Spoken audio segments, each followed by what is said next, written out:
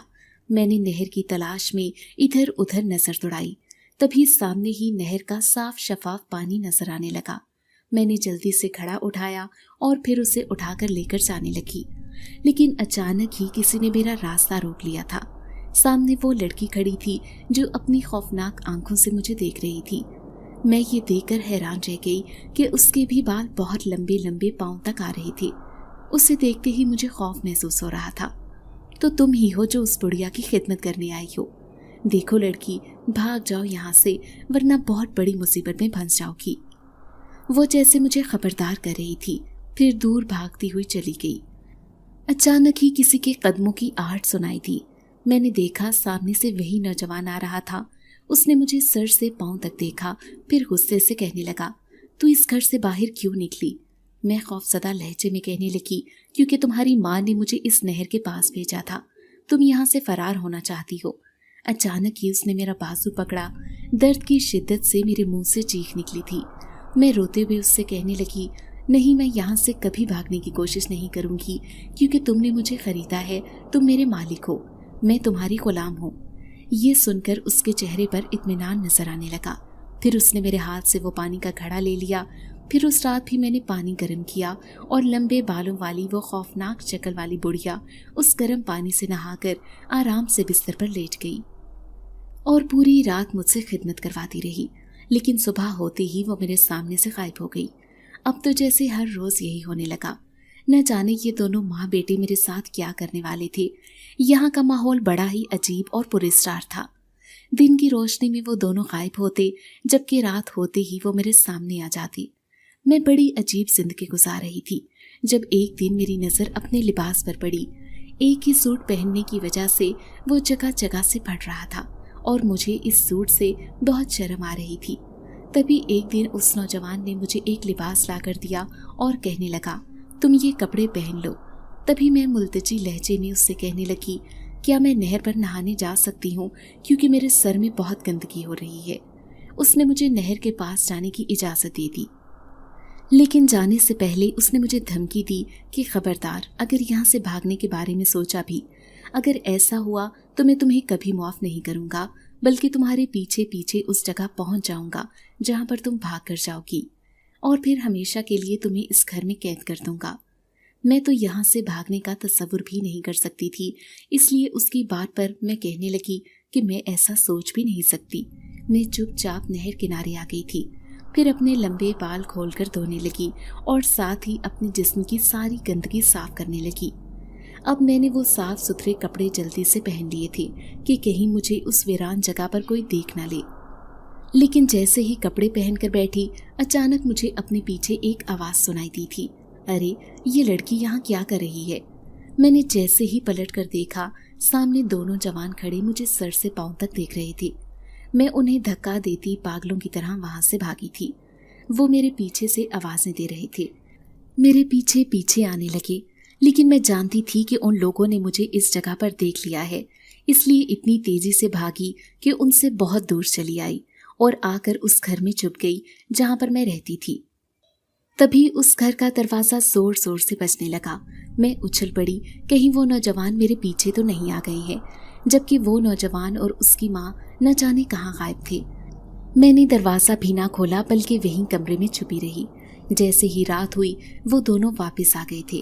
پھر وہ نوجوان کہنے لگا، مجھے بہت خوشی ہوئی کہ تم نے دروازہ نہیں کھولا اور ان انسانوں کو اندر نہیں آنے دیا۔ اس کی بات پر میں کہنے لگی، کیونکہ آپ نے مجھے خریدا ہے، میں آپ کی اجازت کے بغیر یہاں سے کبھی نہیں جاؤں گی۔ میں سر جھکائے اسے اپنی بے بسی بیان کر رہی تھی۔ اب مجھے اس کی ماں کی خدمت کرتے ہوئے کئی دن گزر گئے تھے۔ وہ پہلے سے زیادہ صحت مند ہو چکی تھی، لیکن آج بھی اس کا رویہ میرے ساتھ بہت برا تھا۔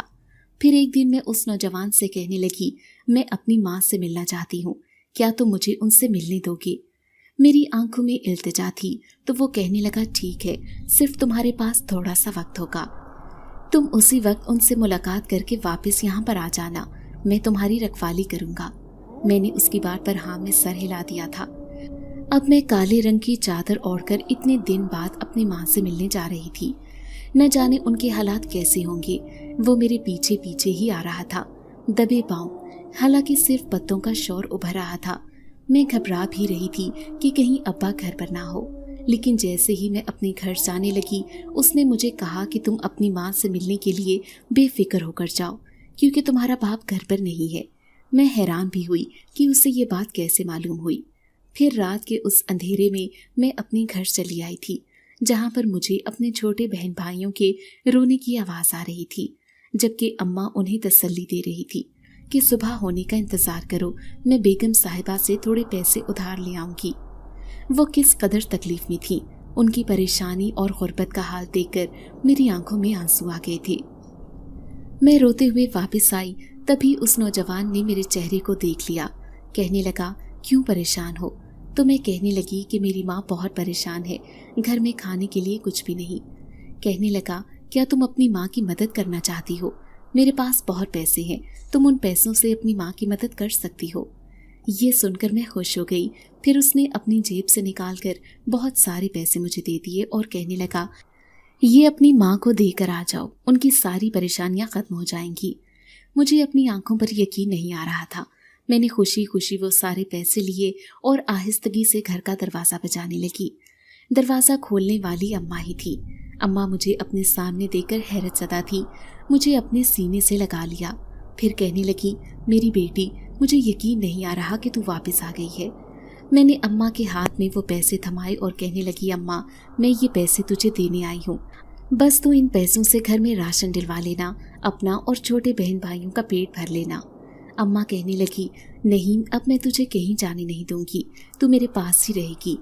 تو میں کہنے لگی نہیں اماں، اب میرا جانا ضروری ہے کیونکہ میں صرف تجھے پیسے دینے آئی تھی، تیری پریشانیاں دور کرنا چاہتی تھی۔ اماں مجھے روکتی رہ گئی، لیکن میں جانتی تھی کہ میں کتنی مجبور ہوں۔ میں اس نوجوان سے وعدہ کر کے آئی ہوں کہ میں واپس ضرور آؤں گی۔ پھر اب میرا دل تھوڑا مطمئن تھا، اس لیے میں خوشی خوشی اس کے ساتھ واپس آ گئی۔ اب میں اور بھی توجہ سے اس کی ماں کا خیال رکھنے کی کوشش کر رہی تھی، لیکن وہ کسی طرح سے خوش نہ دکھائی دیتی، بلکہ روزانہ کہتی کہ مجھے یہاں سے جانا ہے، لیکن نوجوان نہ جانے کیوں اسے کسی گھر میں قید کر کے رکھتا تھا۔ البتہ وہ دونوں دن کے وقت غائب ہو جاتے تھے، جبکہ رات کو وہ اسی گھر میں آ جاتے تھے۔ لیکن ایک دن رات ہو گئی اور وہ دونوں واپس نہیں آئے۔ میں سہمی ہوئی اس گھر میں بیٹھی ان کا انتظار کر رہی تھی، جب اچانک ہی دروازہ بجنے کی آواز آئی۔ دروازے پر کوئی اجنبی تھا جو اونچی آواز میں کہنے لگا دیکھو، میں جانتا ہوں کہ تم اندر قید ہو، دروازہ کھولو، مجھے تم سے بات کرنی ہے۔ میں بے چارگی سے اس سے کہنے لگی لیکن دروازہ تو باہر سے بند ہے۔ اچانک ہی اس نے دروازہ کھول دیا۔ وہ ایک دوسرا اجنبی نوجوان تھا جو اس دن مجھے نہر کنارے دیکھ رہا تھا۔